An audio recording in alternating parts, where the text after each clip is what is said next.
Hello everyone.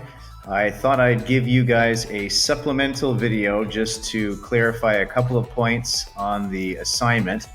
Now the first thing is, in Google Classroom, when you click on the file, Google tries to open it by itself. So you don't have the same option as you did with Schoology.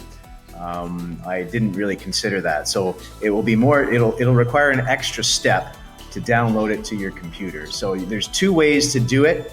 I'll show you the preferred way first. I think this is the easiest way. What you have to do is you have to click on the three dots, the three vertical dots in the top right-hand corner after you click on the file. And that will give you the option to open it in a new window. Right? If you click that, then a new window opens and your file appears, and what you have to do to download it is press this icon right here.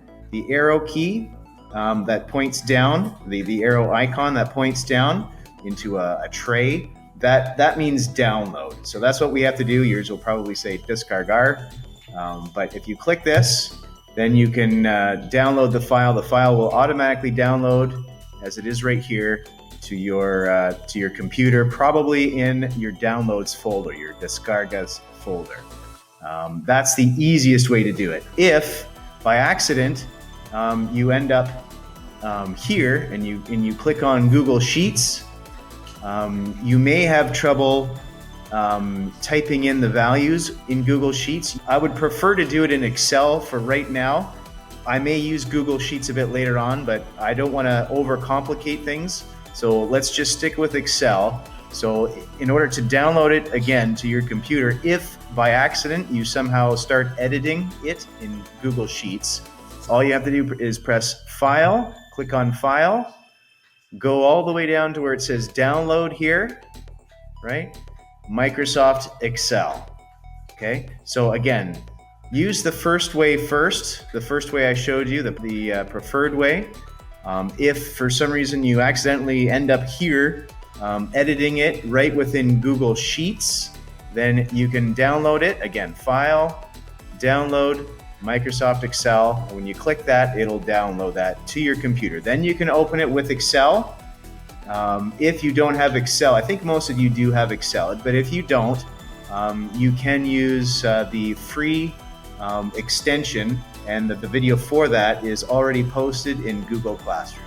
Okay, so that's it for downloading. Now, a couple of you correctly realized that on the second sheet here, there is a question that says, which child never finished last? That means which child never received a 1. Well, you correctly pointed out that all students had at least one.